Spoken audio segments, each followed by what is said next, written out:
할렐루야. 우리에게 복 주시기를 기뻐하신 하나님을 찬양합니다. 우리 지난 시간에는 3장 1절 말씀을 중심으로 하나님의 복을 누리는 삶은 소망은 품는 삶이라는 주제로 말씀을 나눴습니다. 마지막 때를 살아가면서도 우리가 두려워하거나 불안해하지 않을 수 있는 이유는 주님께서 다시 오심을 소망하고 예수님께서 부활하신 바와 같이 우리도 부활하여 주님의 참모습을 볼 것이라고 하나님께서 성경 말씀을 통해서 우리에게 약속하여 주셨기 때문입니다.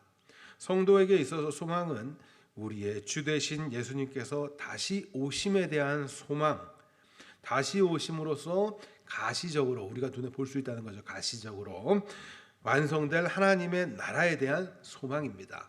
여러분들의 소망은 하나님의 나라의 완성을 가지고 있어야 돼요. 이런 소망을 품을 수 있는 자들을 가리켜 하나님의 복을 누리는 자라고 하는 것입니다. 자신들의 삶이 불안한 이유가 무엇입니까? 여러분들의 삶이 불안한 이유가 뭐예요? 저마다 여러 가지 이유와 원인을 가지고 있고 그것들을 말하겠지만 근본적으로 우리가 불안한 삶, 그 불안한 미래에 걱정과 염려하는 이유는 불확실성에 기인하지 않습니까? 불확실한 거예요. 불확실한 미래. 내가 이것을 지금 하는 것이 옳은가 틀린가 이런 여러 가지. 그러나 우리의 앞으로 보게 될 미래가 확실하다면, 여러분들에게 주어진 그 미래가 확실하다면 우리는 지금의 불안감을 떨쳐버릴 수 있습니다. 그러니까 여러분들의 삶 가운데 지금 불안감이 높아질 때 어떻게 해야 돼요? 더욱더 하나님의 나라에 대한 소망, 그 약속을 붙드는 거예요. 우리 예수 믿는다는 건 뭐예요? 하나님께서 영원한 생명을 주신다는 것이고 하나님과 함께하는 그 나라에 우리가 안전하게 실패와 실수 없이 간다는 것 아니에요? 우리의 소망으로 예수님이 다시 오심에 대한 소망을 품는다는 것은 결국 같은 의미잖아요. 그렇죠? 그러니까 우리의 삶 속에서 불안감을 떨쳐버릴 수 있는 거예요. 세상 사람들이 왜 더 가지려 하고 더 가지면서도 더 불안해요? 확실하지 않으니까. 여러분들 이 사실들을 잘 기억하셔야 돼요. 따라서 예수님을 믿는 자들에게, 우리들에게는 구약에서 언약하시고 그 언약을 지키시기 위하여 예수님께서 성육신하시고 그 언약을 모두 지켜 행하신 것처럼 다시 오신다는 그 언약을 반드시 지키실 것이라는 기대와 소망을 품고 우리가 살아간다면 우리가 갖는 불안이 해소되는 것은 너무나 마땅한 일이에요. 그러니까 여러분들은 자꾸 내 삶의 한 치 앞을 바라보면서 어떡하지 이렇게 사는 것이 아니라 하나님 나라를 소망하면서 그에 맞는 방향성을 갖는 거예요. 그 끝을 보면 자, 이런 거 떠올리실 수 있겠죠. 여러분들 뭐 어릴 때 막 학교에서 체육하고 막 이러면 물 뿌렸잖아요. 옛날에는. 그렇죠? 주전자에다 물 받아서 금 그리고 막 이렇게 했는데 그것을 삐뚤빼뚤하지 않게 그릴 수 있는 방법이 뭐예요? 멀리 보고 가는 거예요. 운전하시는 분들 알겠지만 특히 우리 오토바이나 자전거를 타시는 분들 바로 앞을 보면 흔들흔들 굉장히 불안하게 갈 수밖에 없어요. 그런데 멀리 보면서 가면 똑바로 갈 수 있는 거예요. 똑같아요. 우리의 인생이 그런 것이고 우리가 가지고 있는 삶의 소망은 그런 거라고요. 우리의 삶의 지표가 되죠. 그래서 불안하지 않은 거예요. 어떻게든 그 길로 반드시 갈 거니까. 이해가 되시죠? 삶이 여러분들 불안하다고 느끼세요? 지금의 삶이 좀 불안하고 불만족스럽다고 느끼십니까? 매일 염려와 걱정 가운데 살아가고 있습니까? 한 치 앞을 몰라서 갈팡질팡 어떻게 할까 전전긍긍하면서 살아가고 있으세요? 그렇다면 여러분들 하나님의 약속하신 그 약속을 기억하고 소망하십시오. 여러분들의 불안을 덜어내는 방법은 하나님을 향한 소망으로 채우는 거예요. 기대함으로 가득 차게 만드는 거예요. 우리의 주 되신 예수님, 진리요 생명이요 참 자유와 평안과 기쁨과 안식을 주시는 예수님께서 다시 오실 그날을 소망하시기 바랍니다. 심판은 우리에게 두려운 일이 아니잖아요. 우리에겐 소망의 날이라고요. 죽음도 마찬가지예요. 우리에게 하나님께서 이 세상을 떠나게 되는 그 날을 허락하셨을 때 그 날도 뭐예요? 결국 하나님과 함께하는 그 날, 하나의 과정으로 우리는 이해하는 거예요. 하나님의 뜻, 하나님의 나라가 이루어지길 소망하는 자들은 이미 세상은 알 수도 줄 수도 없는 하나님의 복을 받은 자들, 맞죠? 우리 말씀을 통해서 확인했잖아요. 확인하시고 그 말씀은 오늘날 우리들에게 지금 바로 저와 여러분들을 향하여서 선포하신 말씀으로 기억하시고 가슴에 새기시기 바라요. 걱정과 염려가 가득해질 때 무엇을 보라고요? 하나님의 뜻을 보는 거예요. 하나님의 계획을 보는 거예요. 그 이루신 하나님을 보는 거예요. 그리고 예수님께서 다시 오시길 소망하면서 이제 자신의 삶에 불안과 걱정과 염려를 떨쳐버리시기 바랍니다. 불안이라는 것은요, 내가 자꾸 불안한 것을 보다 보면 더욱더 불안해져요. 우리의 연약함은 그래요. 그런데 그렇게 걱정과 불안과 염려가 있을 때는 어떻게 해야 돼요? 하나님을 향한 소망을 갖는 거예요. 하나님을 바라보시기 바랍니다. 그렇게 소망으로 채우고 기대로 채우고 또 채워짐으로써 삶의 모습을 바꿔가면 우리의 삶은 어떻게 해요? 어떤 상황에도 흔들리지 않을 수 있는 그러한 믿음으로 자라져 가는 거예요. 오늘 본문 말씀을 통해서 하나님의 복을 누리는 삶은 주님 안에 거하는 삶이라는 제목으로 말씀을 좀 나눠보도록 하겠습니다. 앞서 사도 요한을 통해서 하나님께서 우리에게 가르쳐 주신 바가 무엇이었습니까? 우리가 배웠던 내용을 정리해 보자면 이렇게 정리할 수 있어요. 하나님께로서 난 자들은 소망을 품고 살아가는 자들이에요. 이해가 되시죠? 제가 이렇게 이야기하는 걸 잘 이해하시면서 따라오셔야 돼요. 그 소망을 품은 자들은 예수님께서 깨끗하신과 같이 자기를 깨끗한 삶으로 살아가는 자들입니다.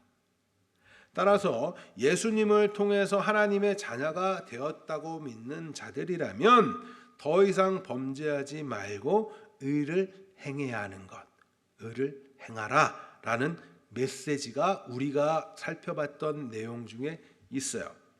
사도 요한을 통해서 우리에게 설명해 주신 하나님의 복을 누리는 자들의 삶에 대한 논리는 예수님을 주로 고백함으로써 하나님의 자녀가 되었다고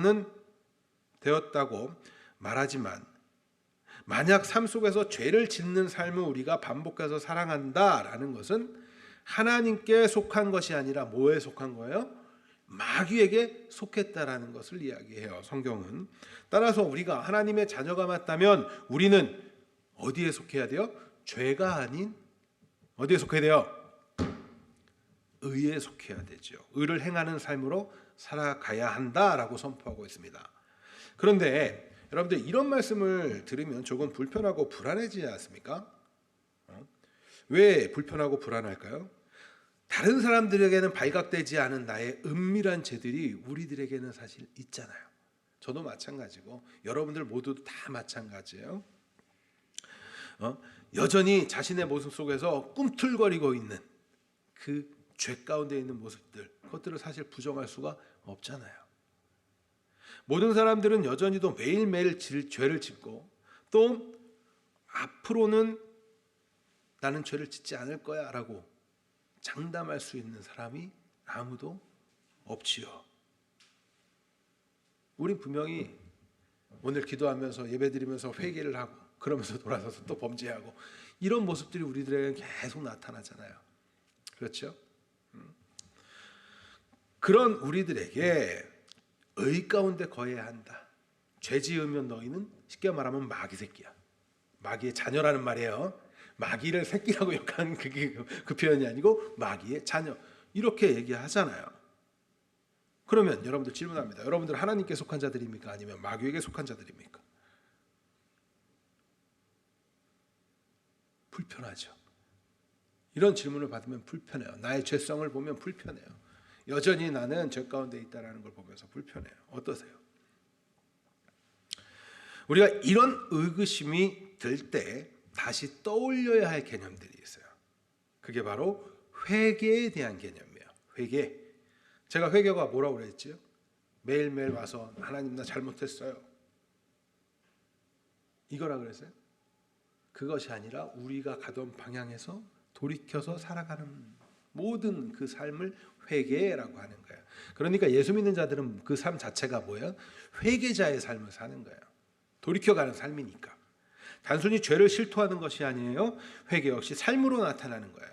삶의 방향을 돌이켜서 하나님의 뜻 가운데로 초점을 두고 걸어가는 거예요. 과거에는 내가 그냥 나를 위해서 어떠한 것들을 주일 성수도 쉽게 안 할 수 있었던 그 모습에서 돌이켜 예배드리러 나오는 것도 지금 회개자의 삶을 잘 걸어가고 있는 거란 말이에요. 그런 의미에서 제가 우리 성도분들을 굉장히 칭찬합니다.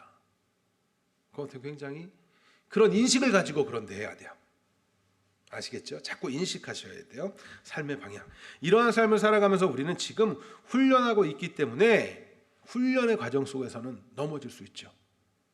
오늘은 내가 이렇게 걸어가려고 해서 갔는데 넘어져가지고 다시 오늘은 집에 가서 쉬어야겠다. 이런 일도 생길 수 있는 거예요. 우리는 넘어질 수 있어요. 따라서 우리는 설령 넘어진다고 할지라도 우리가 걸어가고 있는 그 방향성이 하나님께 초점을 맞추고 있다면 잘 가고 있는 거예요. 그러니까 우리의 중심이 어디에 있고, 자, 우리 수요일 날 성막에 대해서 배웠는데 어디 중심으로 살아야 돼요? 성막 중심이라는 건 뭐예요? 하나님 중심이라는 거예요. 그게 하나님 중심이라는 거예요. 과거에 어떤 단체들이나 이런 데서 많이 하는 게 있어요. 설교 중에도 여러분들 많이 들어도 보셨을 거예요. 교회 중심으로 살아야 됩니다. 성전 중심으로 살아야 됩니다. 뭐 이런 거 표 만들어가지고 막 하잖아요. 좀 안타깝지만 그냥 단순히 이 교회, 우리가 다니고 있는 이 교회 장소 중심으로 이런 얘기하는 게 아니에요. 근데 그렇게 많이 사용을 해서 제가 안타깝다고 얘기하는 거예요. 우리가 그 중심으로 살아야 한다는 건 하나님이 우리 중심 안에 있고 나의 생활의 패턴이나 나의 어떠한 사고의 방식이나 이런 것들이 하나님 나라의 관점으로 그 삶을 살아간다라는 거예요. 과거에는 세상의 관점으로 살았어요. 경제관념, 정치관념, 뭐 어떤 이런 모든 개념들이 세상과 나와 이득이 있고 없고의 문제를 가지고 기준을 삼아서 그렇게 살아왔다면 지금은 어떻게 사는 거예요? 하나님의 뜻 가운데 하나님이 원하시고 바라는 방법, 하나님 나라의 가치관을 가지고 이 세상을 살아가는 걸로 돌이켜 가는 거예요. 이게 회개자의 삶이고, 이게 달리 말하면 신앙생활이에요. 이해가 되시죠?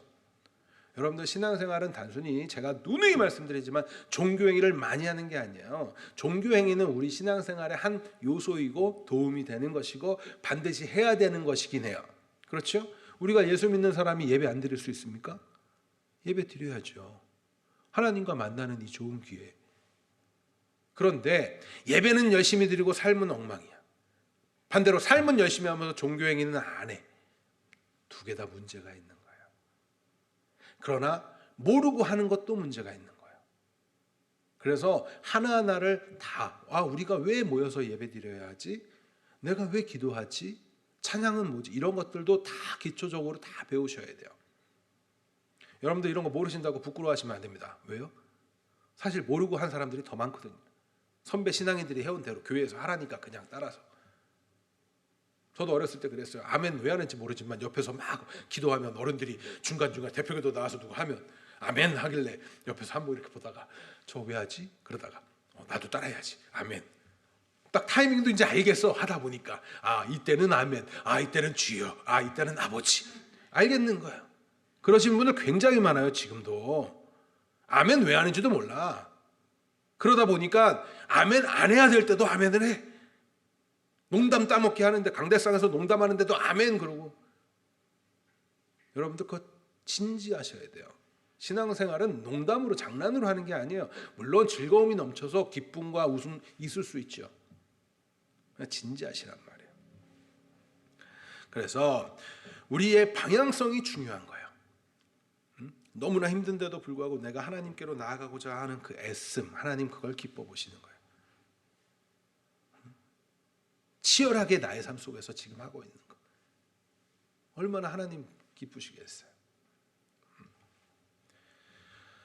무엇보다 중요한 점은 하나님의 씨, 지난 시간에 했죠? 하나님의 씨, 하나님의 말씀, 하나님의 말씀을 통해서 우리에게 깨닫게 된 하나님의 그 고귀한 성품, 하나님의 여기신 성령이 우리 가운데 거하심으로써 성령의 열매가, 하나님의 성품은 곧 성령의 열매이기도 한 거예요.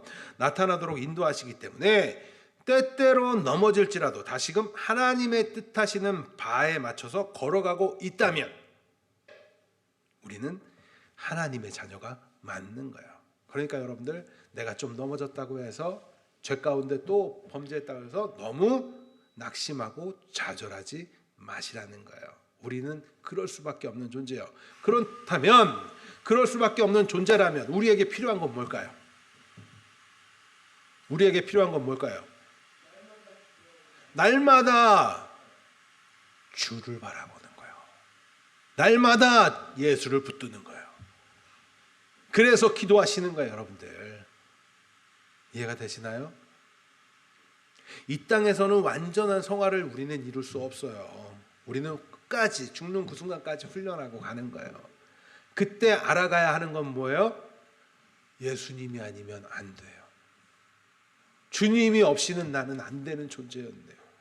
그래서 주님 더욱 붙드는 거예요.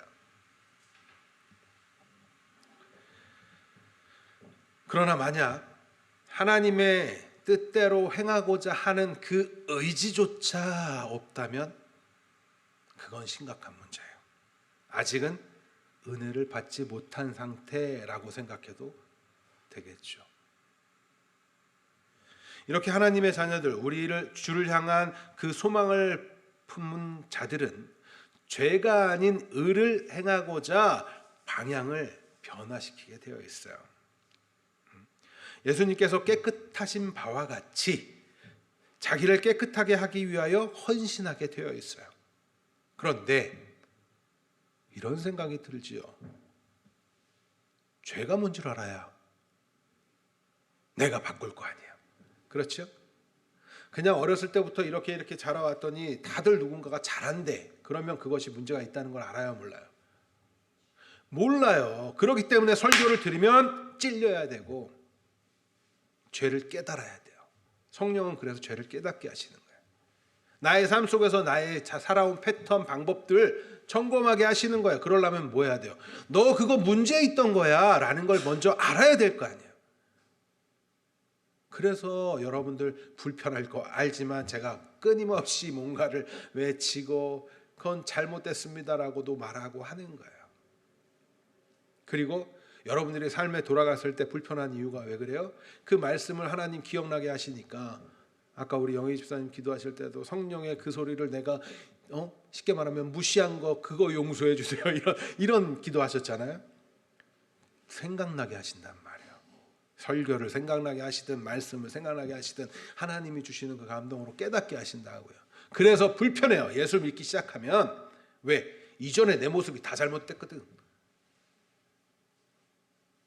그러니까 왠지 막 얽매이는 것 같고 자유함이 없는 것 같아요. 그런 단계에 거쳐가요. 그런데 제가 확신하면서 말씀드립니다. 그 과정을 지나고 나면 그 안에서 진정한 자유함을 알게 돼요. 그러니까 불편하도록 견디세요. 아시겠죠? 힘을 내세요. 우리가 예수님께서 깨끗하신 바와 같이 자기를 깨끗하게 하기 위해서 헌신한다고 그랬는데 여기서 깨끗하다라는 말은요, 구약의 표현대로 하면 뭘까요? 흠이 없다. 또 우리가 자주 쓰는 말로 하면 기독교적 용어, 자주 쓰는 말, 하나님의 성품, 하나님의 속성이라고 하는 거룩. 깨끗하다는 건 거룩하다는 거예요. 순결하다라는 의미예요, 이 단어가. 그러므로 우리가 하나님을 향하여 소망을 품은 자들은 어떻게 해요? 이 세상을 살아가는 방식은 어떤 거예요? 거룩함과 순결함이라는 기준을 여러분들 세우셔야 됩니다. 이해가 되시죠? 그럼 거룩하다는 건 어떤 거예요? 구별됨이잖아요. 어떻게 구별돼요? 무엇과 구별돼요? 세상과. 그럼 세상과 구별된다는 건 뭐예요? 세상에서 떠나서 이 산으로 다 들어가요? 그 이야기 하는 거예요? 구별되려면 세상으로 다 떠나가지고 우리 다 같이 산으로 갑시다. 그래가지고 우리끼리만 마을 지어놓고 살면 되는 거예요? 그게 거룩과 구별됨이에요? 그렇죠. 어떻게? 하나님 나라의 가치관으로. 그거 가지고 사는 게 거룩한 삶을 살아가는 방법이라고요. 하나님의 법대로, 하나님의 뜻대로 사는 게 하나님의 백성들의 삶이고 거룩한 삶이란 말이에요. 그러니까 과거에 내가 갖고 있던 생각들을 다 점검해야 되는 거예요. 이해가 되시죠? 근데 점검하다 보면 불편해 자꾸. 왜 내 생각은 이게 옳은 것 같은데 왜 다른 사람들도 다 그거 말하니까 내 생각은 그거 옳은 것 같은데 자꾸 성경 읽고 배우면 자꾸 아니래. 불편해. 근데 불편한 게 맞는 거예요. 여러분들 고쳐지려면 어떻게 해야 돼? 제가 화상 갖고 이야기 많이 하잖아요. 3살이 날라면 그 탄 거 다 벗겨내야 된다니까요. 아프죠? 가장 치료 중에 아프대요. 그게 화상 치료가 그렇게 아프다고 합니다. 생사를 벗겨내야 되니까. 근데 벗겨내지 않으면 3살이 안 나요. 이 마음을 좀 아셔야 돼요, 여러분들. 우리가 하나님의 자녀로서 이 세상을 살아가는 방식은 다른 것이 아니에요. 세상이 말하는 그 힘의 방식. 세상은 어떤 거예요? 남들보다 내가 높은 자리에 올라가면 되는 거예요. 내가 최고가 되면 되는 거예요. 남들보다 떵떵거리고 살면 돼요. 참 희한하게 남들보다가 항상 중요해. 이 세상의 방식은 항상 비교 우위에 있어야 돼.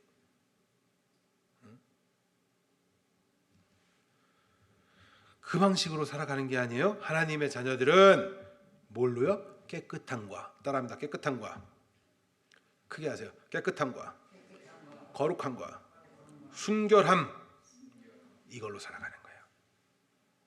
죄가 아닌 의를 행하는 방식으로.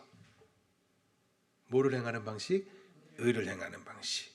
그렇다면 여러분들 자꾸 이제는 그런 분들이 적을 거라고 생각해요.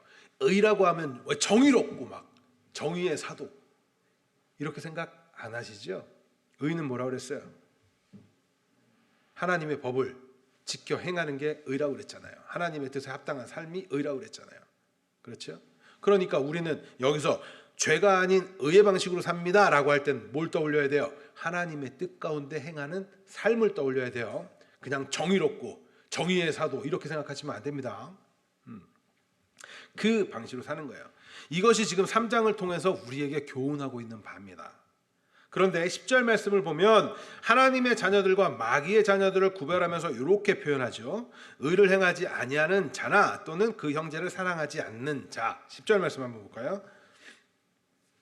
같이 읽습니다. 시작.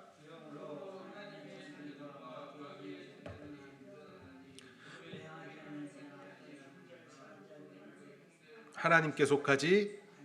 자, 세상에 따지고 보면 하나님의 관점에서, 성경의 관점에서는 세상에 두 부류의 사람이 있어요. 어떤 자들? 하나님의 자녀들과 마귀에게 속한 자들. 그렇죠? 뭐 우리가 장로교에서는 유기자라는 표현을, 택함 받은 자와 유기자 이런 표현을 쓰기도 하지요.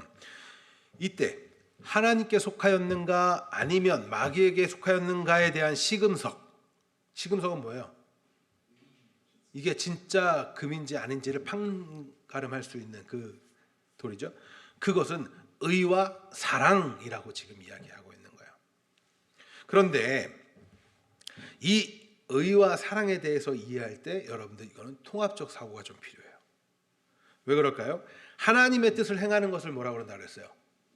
의롭다라고 했어요. 하나님의 말씀대로 지켜 행하는 것을 의롭다라고 해요. 그런데 성경을 전체적으로 보니까 하나님의 뜻은 뭐래요? 네. 하나님을 사랑하고 이웃을 사랑하라는 거예요. 그러니까 결과적으로 우리가 하나님의 뜻을 깨달아 아는 삶은 사랑하는 삶이고, 그 사랑하는 삶을 살아가면 형제를 사랑함으로써 그것이 하나님의 뜻에 보시기에 의로운 일이죠. 그래서 이런 통합적 사고가 필요해요. 하나님을 모르고 사랑하는 거에 대해서는 제가 누누이 말씀드렸어요. 세상에 하는 사랑의 방식은 그게 하나님이 말하는 사랑의 방식과는 다르다고 말씀드렸어요. 따라서 우리가 하나님의 말씀을 따르는 삶은 곧 사랑하는 삶이에요. 그 하나님의 말씀에 따라 사랑하는 삶을 살아가는 것은 곧 뭐라고요? 의로운 삶이에요. 그래서 굉장히 유기적인 거예요.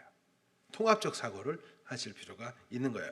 그러므로 예수님을 믿음으로 하나님의 자녀가 됨으로써 하늘의 소망을 품은 우리들이 이 마지막 때를 하나님의 말씀에 따라 살아가는 그 의로운 삶, 곧 사랑하는 삶을 살아가는 것을 우리의 삶의 방법이요, 방식이요, 목적으로 삼아야 된다라는 결론을 얻게 되는 겁니다. 여러분들 왜 사랑해야 되는지 아시겠죠? 우리가 사랑하면 왜? 우리는 이제 하나님의 사랑을 받은 자고 하나님의 사랑으로 용서함 받은 자고 우리가 하나님께 속한 자라면 우리는 사랑해야 되는 거예요. 이제 사도 요한은 이 의와 사랑으로 귀결되는 하나님의 자녀들의 삶에 관하여서 보다 구체적으로 설명하고 있습니다. 먼저 사도는 지금 말하고 있는 서로 사랑하라라는 메시지는 처음부터 들었던 소식이다라고 이야기해요. 우리가 이 안에서 알 수 있는 것은 무엇일까요? 자, 처음부터 들었던 소식은 서로 사랑하라는 거였다라고 이야기했잖아요. 그러니까 복음을 전하고 복음을 그들이 들었을 때 뭘 들었다는 거예요? 사랑에 대한 걸 들었어요. 그들이 뭘 들었을까요? 어떤? 그냥 사랑해라? 아니겠죠. 하나님이 너희를 사랑해서 누구를 보냈다? 독생자를 보냈다. 예수님은 사랑입니다. 그렇죠? 여러분들 회개하세요. 천국에 가까웠습니다. 라고 복음을 전하신 그 예수님. 그렇죠? 천국에 왔다라고 하면서 오셨던 그 예수님이 누구예요? 바로 하나님의 독생자이고 그 안에는 뭐가 담겨 있어요? 사랑이 담겨 있어요. 제자들은 무엇을 증언했어요? 오순절 이후에 흩어진 그 수많은 제자들이 무엇을 증거해요? 예수님은 우리 죄로 인하여서 죽으시고 살아나셨어. 부활하셨어. 그리고 다시 오실 거야. 그 안에는 하나님의 사랑이 그렇게 나타난 거야 라는 그 복음을 전하지 않았겠어요? 그러니까 처음부터 들었던 소식은 결과적으로 서로 사랑하라 라는 말이었다라는 거예요. 예수 그리스도라는 그 복음은 결국 우리에게 어떠한 결과를 가져와요? 서로 사랑하라. 그 메시지를 담고 있는 거예요. 이는 다른 복음을 전하는 이들과 다른 우리 주 그들과는 다른 복음 우리 배웠었어요. 다른 복음을 전하고 있는 그들과는 다른 우리 주 예수라는 복음의 본질을 사랑이라고 말하고 있는 거예요. 하나님께서는 사랑이시기 때문에 새 창조를 목적하시고 첫 창조를 시작하셨죠. 맞죠? 하나님의 왜 그 사랑을 나누자고. 하나님과 하나님의 백성이 함께하는 나라에서 뭐 하겠어요? 원수 져가지고 매일 혼내고 꾸중하고 이러겠어요? 아니겠죠. 거기서 뭐예요? 사랑을 나눈단 말이에요. 하나님과. 응? 그렇기 때문에 하나님께서는 사랑이시기 때문에 그 독생자를 통해서 사랑을 보여주셨어요. 맞죠? 하나님께서는 사랑이시기 때문에 오늘날 그의 자녀들로 하여금 사랑하라고 말씀하시는 거예요. 그것이 우리가 알아야 할 복음의 진수인 거예요. 왜 우리 기독교를 사랑의 종교라고 말하는지 이해가 되세요? 단순히 사랑을 많이 하고 있어서 사랑의 종교라고 말하는 게 아니에요. 사랑의 어떠한 방법들을 표현을 많이 하고 있으니까 사랑의 종교다? 아니에요. 하나님이 사랑이시고 그 사랑을 하나님이 나타내 보여주셨고 우리는 그 사랑을 받은 자고 이제 우리도 사랑해야 하는 자들이기 때문에 사랑의 종교라고 표현하는 거예요. 세상에서. 이렇게 이해하시기 바라요. 자, 우리의 복음의 진수는 뭐라고요? 사랑입니다. 고린도전서 13장 1절부터 3절 같이 읽겠습니다. 같이 읽습니다. 시작.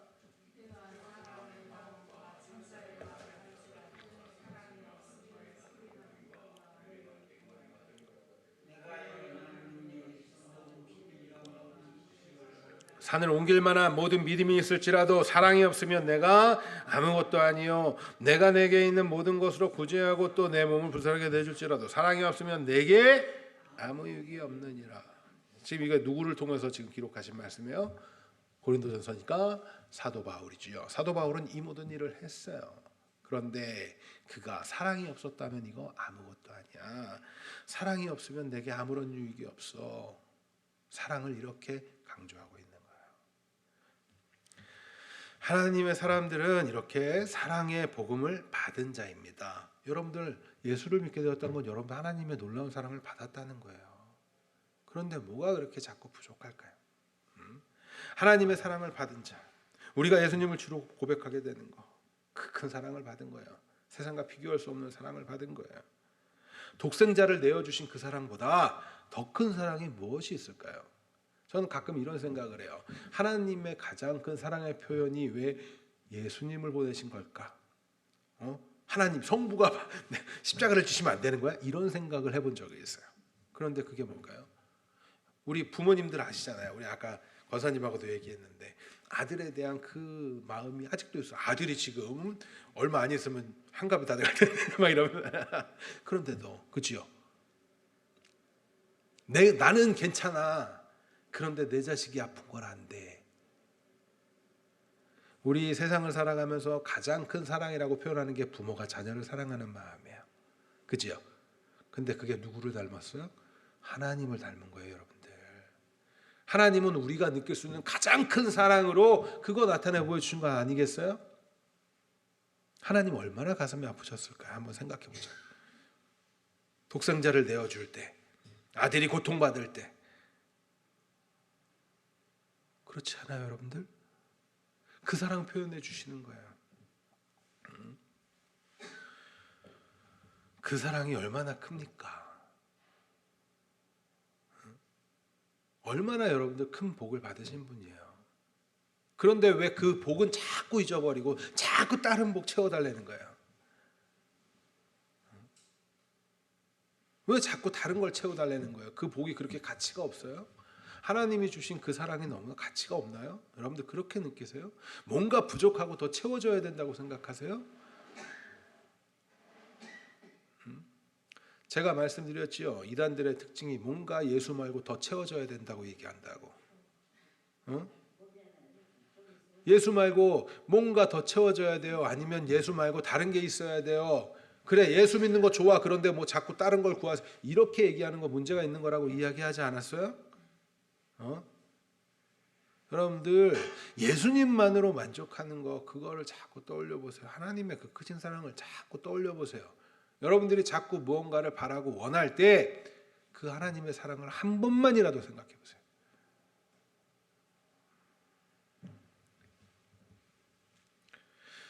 우리가 예수님을 믿는다는 것은 이제 우리가 사랑할 수 있는 자가 되었다는 사실을 내포해요.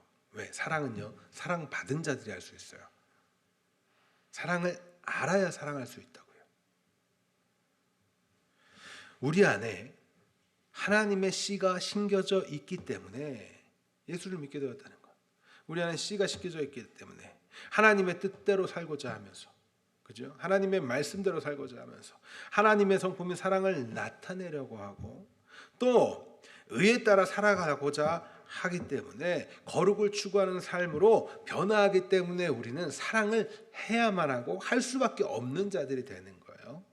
예수 믿으면 그래요. 그런데 지금은 뭐 하고 있다고 그랬어요? 훈련하고 있다고 그랬잖아요. 그러니까 의지를 가지고 자꾸 사랑을 하려고 애써야 되는 거예요.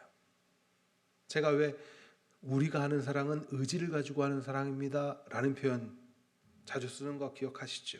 왜 쓰는지 이해가 되세요? 이제 우리가 예수를 믿게 되면서 죄가 씻겨지면 하나님의 형상의 입장에서는 어떻게 되는 거예요? 하나님의 뜻을 행하고자 하는 의지가 이제 가져졌기 때문에 여러분들 의지를 가지고 사랑하시란 말이에요. 사랑합시다.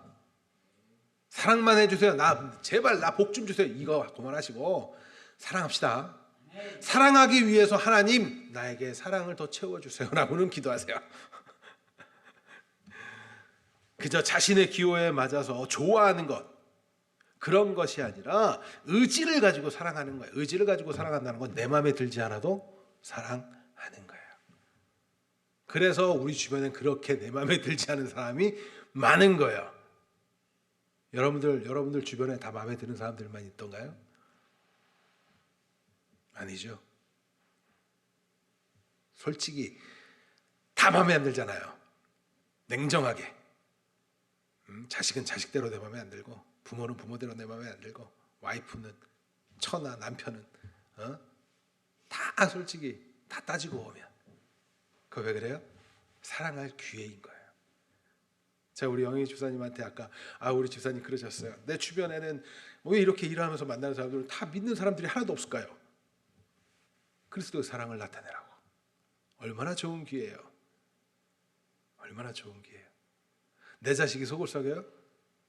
사랑해 볼 수 있는 기회예요. 내 남편이 속을 썩여요? 내 와이프가 속을 썩여요? 사랑해 볼 수 있는 기회라고요. 아유 하나님 저거 사랑이 안 되는데요. 열받잖아요. 사랑이 안 되는데요. 그럴 때 뭘 생각하는 거예요? 내가 어떤 자리에서 하나님의 사랑을 깨닫고 배웠는지, 하나님이 나를 얼마나 사랑하시는지. 자신의 감정을 앞세우면서 사랑하지 못할 때 여러분들 기도하시면서 우리를 사랑하여 주신 그 복음을 떠올리면서 사랑하는 거예요. 우리 감정에 자꾸 명령하세요. 여러분들. 감정을 어떻게 다스려요? 감정 다스리세요. 명령하세요. 내가 좋아하는 거, 내가 기분 좋을 때는 사랑하는 척 막 다, 내가 기분 나쁠 때는 내라. 아니란 말이에요. 의지를 가지고 하는 거라고요. 의지를 가지고. 예수 믿는다는 건 의지가 새로워졌단 말이에요. 로마서 5장 8절 말씀 같이 했습니다. 우리가 어떤 자리에서 구원을 받게 된 거예요? 같이 했습니다. 크게 읽으세요. 시작.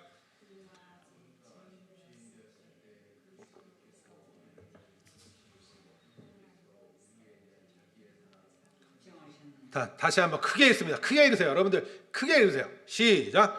우리가 아직 죄인 되었을 때 그리스도께서 우리를 위하여 죽으심으로 하나님께서 우리에 대한 자기 사랑을 확증하셨느니라. 우리가 뭐였을 때?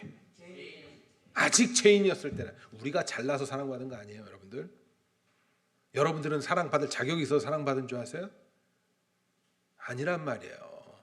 그런데 왜 저 사람은 내 마음에 들지 않는다고 저거는 사랑받을 자격이 없, 이런 식의 방법 이제 벗어나셔야 돼요. 왜? 우리가 누구 안에 거해요? 예수님이 우리 안에 거하시고 우리가 예수님 안에 거하고 하나님의 말씀, 하나님의 씨가 우리들 안에 거하고 성령이 우리 안에 거하시니까 이제 그거 해보는 거예요. 그러니까 내 마음에 들지 않는 사람들이 있는 거예요. 만약 그게 없다면 여기가 천국이겠죠. 근데 우리는 지금 훈련하고 있다고요. 오늘 말씀을 보면 우리가 사랑함으로써 그 의를 나타내면 세상이 우리를 어떻게 한대요? 좋아한대요? 참 안타깝죠. 우리를 좋아해 줘야 할 것 같은데, 우리가 사랑하면 좋아해 줘야 할 것 같은데, 우리를 사랑해 줘야 할 것 같은데 그 결과는 참 이상하게도 우리를 미워한대요. 13절 말씀 같이 했습니다. 시작.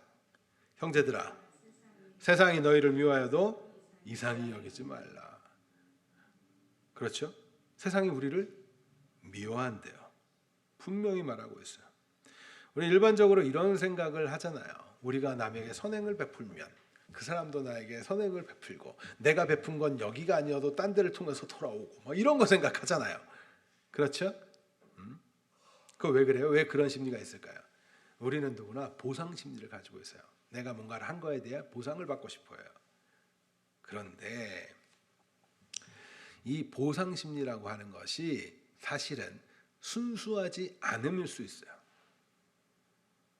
내가 누군가에게 선물을 줘요? 그러면 선물을 줬을 때 어떠한 피드백을 바라는 것도 사실은 그런 거고, 다른 데를 통해서 내가 채워질 것 바라는 것도, 그냥 선물을 줄 때는 순수하게 주는 거예요. 그냥 내가 주는 것으로 그 사람 기분 좋게 해주는 거예요. 이런 마음으로 줘야지. 그런 것들이 있는 거예요. 자신이 사랑을 베풀고 희생을 하면 타인도, 내 옆 사람도, 또 내 상대도 나에게 그렇게 해줄 거를 기대해요. 그래서 이런 얘기하죠. 내가 당신을 위해서 내가 이렇게 했는데, 자식들 향해서 내가 이렇게 해줬는데, 이런 마음 갖잖아요. 하지만 여러분들, 우리는 이 안에서 중요한 점을 발견하게 됩니다. 사랑은 하나님의 성품으로 하나님의 씨, 말씀이, 하나님의 영이 심겨진 이들로부터 나오는 것이기 때문에 세상은 그 사랑을 알 수도 없고 할 수도 없어요. 물론 양심이나 어떤 사람들은 양심이나 매너라고 하는 것들, 예의라는 것들 때문에 다시 나에게 돌려주기도 하죠. 그러나 그것은 사랑과는 조금 달라요. 사랑은 하나님의 백성들에게만 나오는 거예요. 안 믿는 사람들도 사랑하잖아요. 다르다니까요. 다르다고요. 그들은 사랑을 할 수가 없어요. 그러한 모양을 비춰줄 수는 있어요. 모양이 같을 수는 있어요. 그러나 본질적으로 사랑을 할 수가 없어요. 왜 그래요? 사랑은 하나님의 거룩하신 하나님의 성품이기 때문에 그래요. 세상은 하나님의 그 사랑을 행함으로써 그 의를 나타내는 삶을 살아갈 수가 없잖아요. 그렇죠? 자, 우리 앞서서 이런 논리를 배웠어요. 하나님의 뜻 가운데 행하는 삶을 의롭다 하는 것이고, 그 의로운 삶, 그 뜻을 행하는 삶은 사랑하는 거예요. 그러니까 사랑하는 삶은 누구의 속성? 하나님의 속성으로부터 기인해서 하나님의 백성들이 하는 삶의 방식이에요. 그러면 세상은 그것을 할 수 있을까요? 세상은 그럴 수 없겠죠. 하지 못하겠죠. 그러니까 세상은 그것이 불편해요. 왜? 우리가 사랑하면 뭐가 폭로돼요? 자신들의 불의가 폭로가 돼요. 자신들의 죄가 폭로돼요. 그래서 저 사람들은 왜 이렇게 바보같이 사랑을 나누고 저 사람들 이해 못하는 행동들을 왜 할까? 이런 소리 듣는 건, 기독교인들이 듣는 건 당연한 거예요. 물론 제가 다시 말씀드리지만 엉터리로 살면서 이상한 삶의 방식, 이상한 종교 행위들을 막 집단에 빠져가지고 막 이렇게 하는 거 말고 하나님의 말씀에 따라서 사랑하는 것. 그래서 세상은 불편해요. 왜? 우리가 사랑하면 하나님의 뜻대로 행하기 때문에 뭐가 드러나요? 의가 드러나고. 그러면 우리의 의가 드러나면 그들에게는 뭐가 폭로돼요? 죄가 발견되기 때문에. 그렇죠? 이러한 모습을 잘 드러낸 사건이 바로 뭐예요? 바로 가인과 아벨의 사건이에요. 가인은 세상을 대표합니다. 그리고 아벨은 하나님의 백성을 대표해요. 가인이 왜 동생 아벨을 죽였습니까? 네? 제사. 악해서? 가인이 악해서? 자, 성경적인 내용으로 따지면 하나님이 받고 안 받고, 제사를 받고 안 받고의 문제였어요. 그런데 그 내면에 있는 그 깊은 곳을 한번 생각해 보자고요. 왜 아벨이 싫었을까요? 아벨을 죽였을까요? 지금 뭐에 대해서 우리 얘기하고 있어요? 의와 사랑에 대한 이야기를 한번 여기서 생각해 보시란 말이에요. 아벨의 그 행동이 자신에게 불편한 거예요. 왜 불편해요? 아벨의 제사를 하나님이 받았다는 건 그가 하나님 뜻에 합당했다, 합당하지 않았다. 합당했다. 그래서 오늘 본문에 그의 행동은 뭐했다? 의로웠다라고 하잖아요. 그러면 그는 뜻을 행했다, 안 했다? 하나님의 뜻대로 행했다. 그것은 하나님의 뜻은 하나님을 사랑하는 마음이 그 안에 담겨져 있더라 라고 우리가 유추해 볼 수 있잖아요. 그렇죠? 그는 하나님을 사랑하는 마음으로 제사를 드렸어요. 그러나 가인은 어떤 마음이었을까요? 자기를 사랑하는 마음으로 하나님께 제사를 지는 거예요. 왜? 인간이 하나님의 사랑을 알지 못하는 인간은 자기가 중심이 돼요. 그래서 제가 창세기 설교하면서 뭐라 그랬어요? 가인의 이름 여호와가 등남했다라는 그거 통해서 뭐라 그랬어요? 내가 신을 낳았다. 그러니까 가인은 어렸을 때부터 자신이 그러한 역할, 메시아의 역할, 구세주의 역할이라고 생각을 했을 거예요. 그렇죠? 그러한 가정 속에서 모든 것은 누구를 위해서 존재해야 돼? 자신을 위해서 존재해야 되는 거예요. 하나님마저 나를 위해서 존재하는 거야. 내가 이렇게 농사짓고 애쓰고 힘썼는데 당신이 이 제사를 안 받아? 내가 왕인데 누구를 사랑하는 거예요? 자기를 사랑하는 거예요. 그러니까 아벨이 불편한 거예요. 내가 인정받아야 되는데 하나님은 아벨을 받아. 불편한 거예요.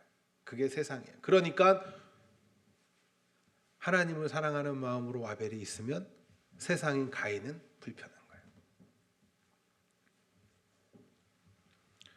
자신만을 위해서 자신이 높아져야 하고 자신이 인정받아야 하는 것이 마땅하다고 생각했던 그 가인, 자신이 최고여야 하고 자신이 가장 높은 자여야 한다고 생각했던 그 가인은 하나님의 결정조차 받아들일 수 없는 거예요. 그래서 요한이 이렇게 얘기하는 거죠. 12절 말씀을 다시 한번 읽겠습니다. 12절 시작. 가인같이 하지 말라. 그는 악한 자에게 속하여 그 아우를 죽였으니 어떤 이유로 죽였느냐? 자기 행위는 악하고 그 아우의 행위는 의로움이라. 죽인 거에 대해서 악했다라고 이야기하는 게 아니잖아요. 그렇죠? 죽인 이유가 뭐래요? 그 행위, 그가 했던 행위가 뭐예요? 제사에 대한 얘기일 거예요. 그죠? 그 얘기는 악했다는 거예요. 악하다는 건 결국 자기만 사랑하는 거예요. 여러분들 자기애하고 자기만 사랑하는 강한 건 다른 거예요. 여러분들 자기를 존중하고 자기를 사랑해야 돼요. 그런데 자기만 사랑하면 문제가 있는 거예요. 의롭다는 것은 하나님의 뜻에 합당하다는 의미였어요. 아벨은 하나님의 뜻에 합당한 자예요. 그렇죠? 그러니까 하나님이 제사를 받으신 거죠. 이에 하나님을 사랑했다고 이해할 수 있는 것이고, 그래서 앞서 우리 배웠죠. 의와 사랑은 통합적으로 유기적인 관계 속에서 이해해야 된다고. 그의 행위가 의로웠다는 것은 하나님의 뜻에 따라 합당했다는 것이고, 이것은 하나님을 사랑하는 거예요. 그러나 가인은 하나님이 아닌 자기 자신만 사랑합니다. 그렇기 때문에 자신을 인정해주지 않는 하나님의 그 결정을 받아들일 수 없는 거예요. 하나님을 사랑하지 않고 자기만 사랑하기 때문에 자신의 앞을 가로막는 존재가 설령 내 동생이라 할지라도, 내 가족이라 할지라도, 내 부모라 할지라도, 내 자식이라고 할지라도 제거해버리는 모습이 그렇게 세상을 대표하는 그들의 모습인 거예요. 이웃을 사랑할 수 없어요. 자기만 사랑하는 자는 결코 이웃을 사랑할 수 없어요. 자기만 사랑하는 자는 내 자식도 사실 사랑하지 않아요. 내 남편 사랑하지 않아요. 왜요? 자기만 사랑하기 때문에. 모든 것이 나에게 집중되어 있기 때문에. 여러분들 혹시라도 우리의 모습에서 이런 모습이 자신들 모습에서 발견된다면 빨리 돌이키시기 바래요. 점검하셔야 돼요. 그래서 하나님의 사랑을 알게 된 그들을 세상은 미워합니다. 그건 너무나 당연한 일인 거예요. 가인은 세상의 대표로서 이러한 모습을 우리에게 보여줘요. 세상은 가인처럼 하나님의 뜻에 따라 의를 행하고 사랑하는 우리를 용납하지 않아요. 여러분들, 그러니까 여러분들이 그리스도인답게 세상을 사랑하면 그들이 나를 좋아해 주겠지, 이런 착각은 버리세요. 그러나 이 안에 참 놀라운 일이 있어요. 여러분들이 그렇게 사랑하다 보면 그 일을 통해서 어떤 이들은 복음을 받아들이고 어떤 이들은 하나님 앞에 그 하나님의 심판이 선포됨을 나중에 깨닫게 될 거예요.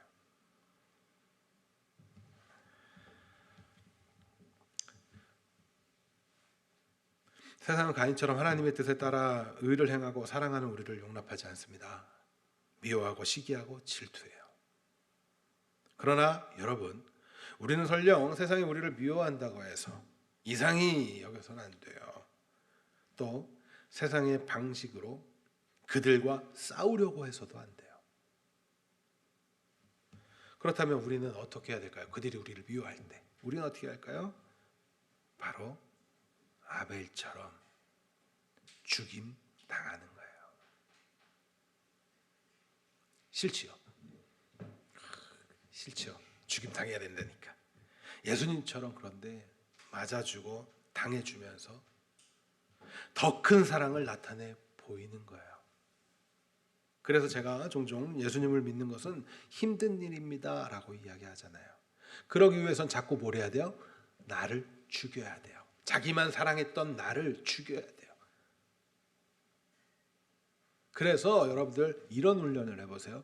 저 사람의 마음은 어땠을까? 내가 이렇게 행동하면 내 남편은 어떨까? 내 자녀는 어떨까? 내 부모는 어떨까? 이거를 물론 우리가 행동하면서 먼저 실수를 할 수 있어요. 그러나 꼭 다시 한번 되새겨 보세요. 그리고 그 다음에는 방법을 바꾸셔야 돼요.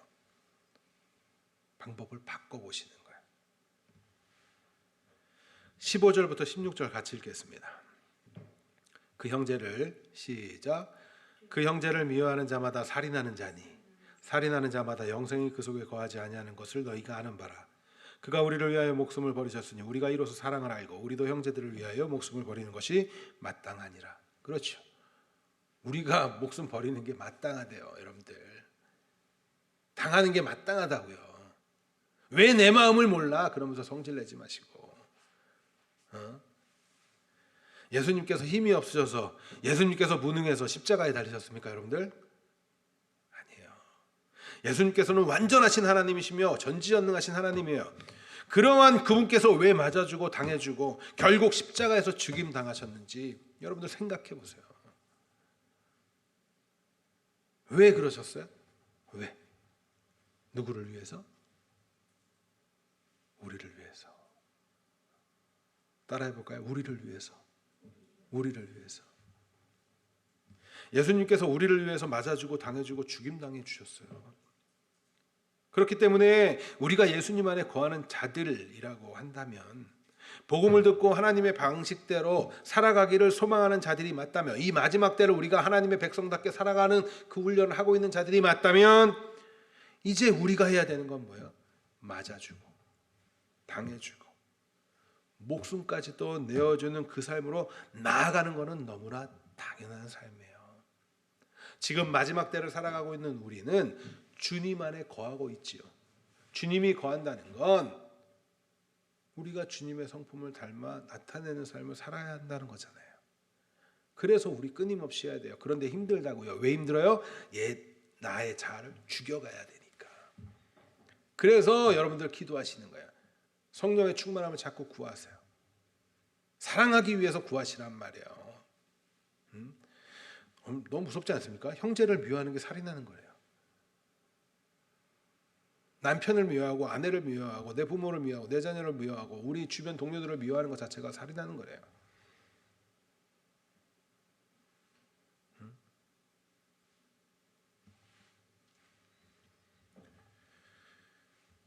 어렵고 힘듭니다. 그러나 그러함에도 불구하고 그 길을 걸어가야 되고 걸어갈 수밖에 없으며 걸어가게 될 거예요, 여러분들. 그래서 기대와 소망도 품으세요. 어제는 내가 사랑하지 못했으나 오늘은 내가 사랑해보는. 자, 그런데 자꾸 사랑하면 감정으로만 떠올려요, 여러분들. 그러시면 안 돼요. 자, 사랑은 뭐라고요? 의지를 가지고 하는 거라 했어요. 사랑은 저 사람 내가 좋아지지 않는데 이거 가식이 아니에요. 마음으로 내가 저 사람 봐도 짜증이 나는데 사랑하니? 이렇게 생각하시면 안 돼요. 사랑은 오래 참고 사랑은 온유한 거래요. 그거는 내가 저 사람 좋아 안 좋아 막 이런 감정적인 게 아니잖아요. 맞죠? 그러니까 그렇게 사랑을 해보는 거야. 그게 사랑의 방식인 거예요. 내 감정도 내 마음에 안 들어요. 그러니까 사랑 못하겠어요. 이런 건 착각. 성경에서 말하는 사랑의 방식이 아니에요. 사랑은 참으시는 거예요. 기다려주는 거예요. 인내하는 거예요. 힘들어도 여러분들 사랑하시기 바랍니다. 사랑하시기 바랍니다. 사랑해보시기 바랍니다. 끊임없이 사랑하셔야 됩니다. 그것이 하나님의 뜻을 행하는 의를 걸어가는 자들의 삶이란 말이에요. 그런 면에서 내 아내가, 내 남편이, 내 자녀가, 내 부모가 속썩이는 건 감사한 일인 거예요. 그래야 사랑해 볼 기회가 있는 거죠. 하나님의 성품을 배울 수 있는 기회가 있는 거예요. 여러분들에게. 내 마음에 안 되니까 나 사랑 못해. 이런 어리석은 생각에 빠져 있으면 안 돼요. 지금이 기회구나. 이전에는 내가 감정대로 성질내고 했다면 이제는 좀 바꿔봐야지. 어떻게? 참아보고 인내해보고 기다려보고 그들의 이야기에 귀를 기울여보고 그들의 마음을 헤아려보고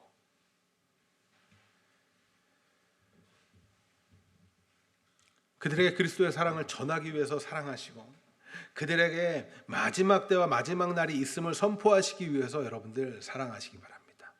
여러분들의 삶은 복음을 들고 걸어가는 자의 발걸음은 모두가 복음을 선포하며 심판을 선포하는 발걸음인 거예요.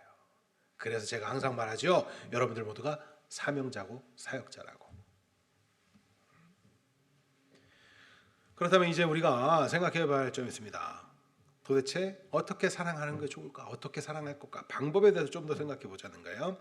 많은 사람들이 사랑을 하라고 말하면 자꾸 앞서 말씀드린 것처럼 감정적인 부분에 치우쳐요. 그러나 어떻게 사랑하래요? 오늘 말씀해 보니까 바로 행함과 진실함이라고 이야기해요. 따라합니다. 행함과 진실함으로 사랑하자. 행함과 진실함으로 사랑하자. 17절 18절 같이 읽습니다. 시작.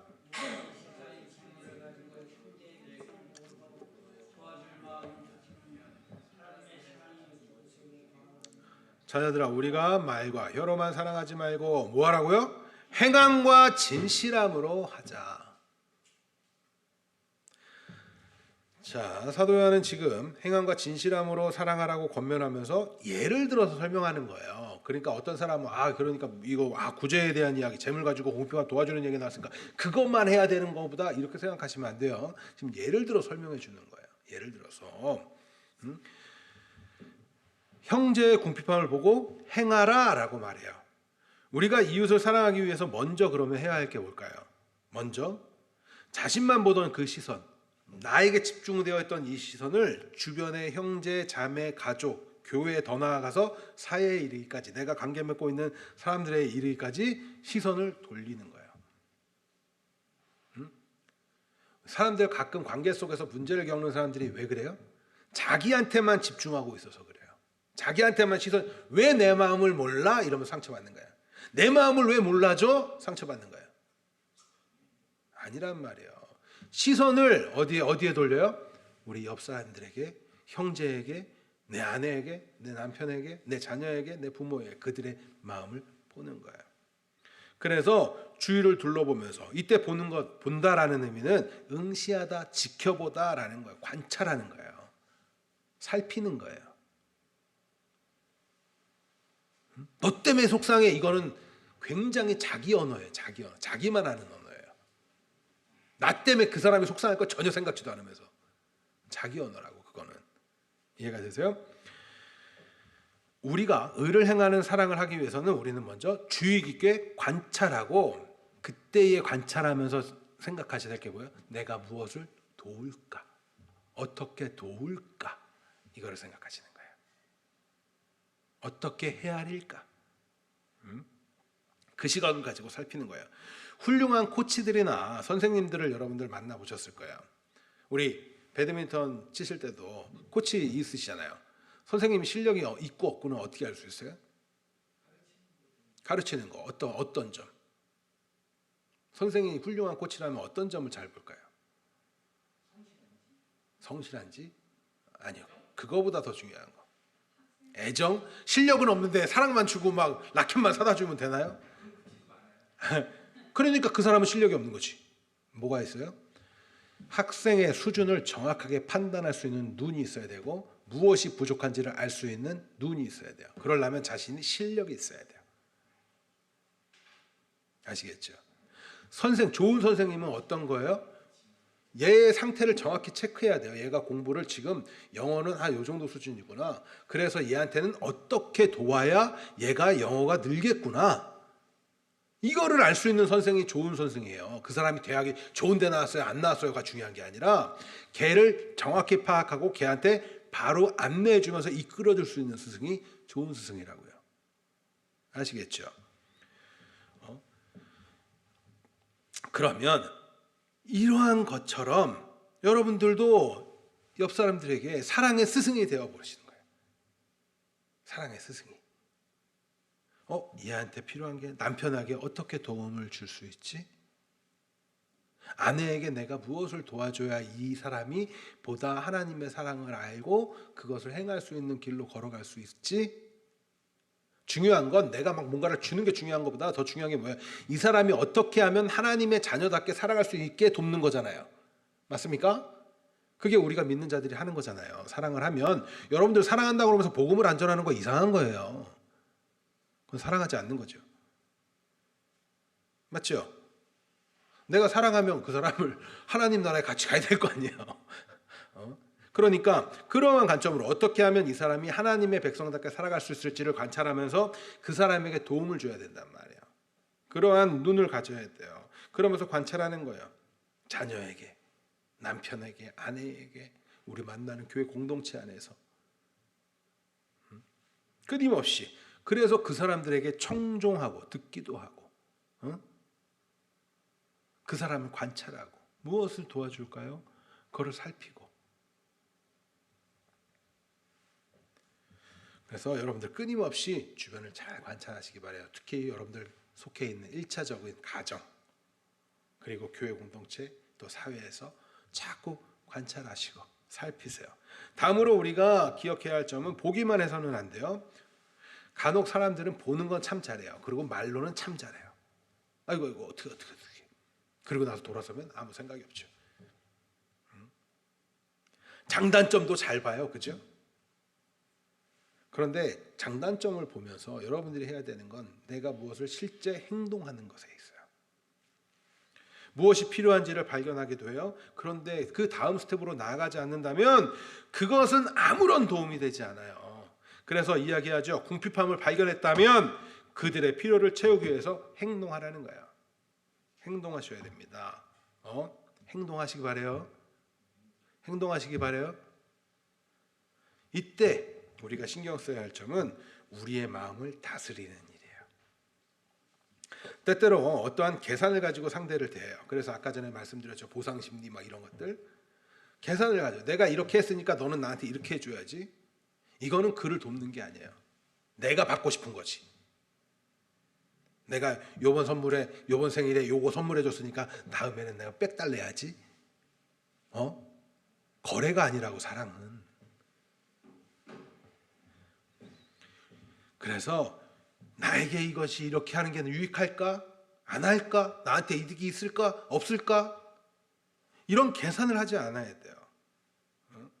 또 과거에 저 사람이 나한테 이런 상처를 줬는데 그거가 난 아직 해결 못 받았는데 나는 이거 해야 되나?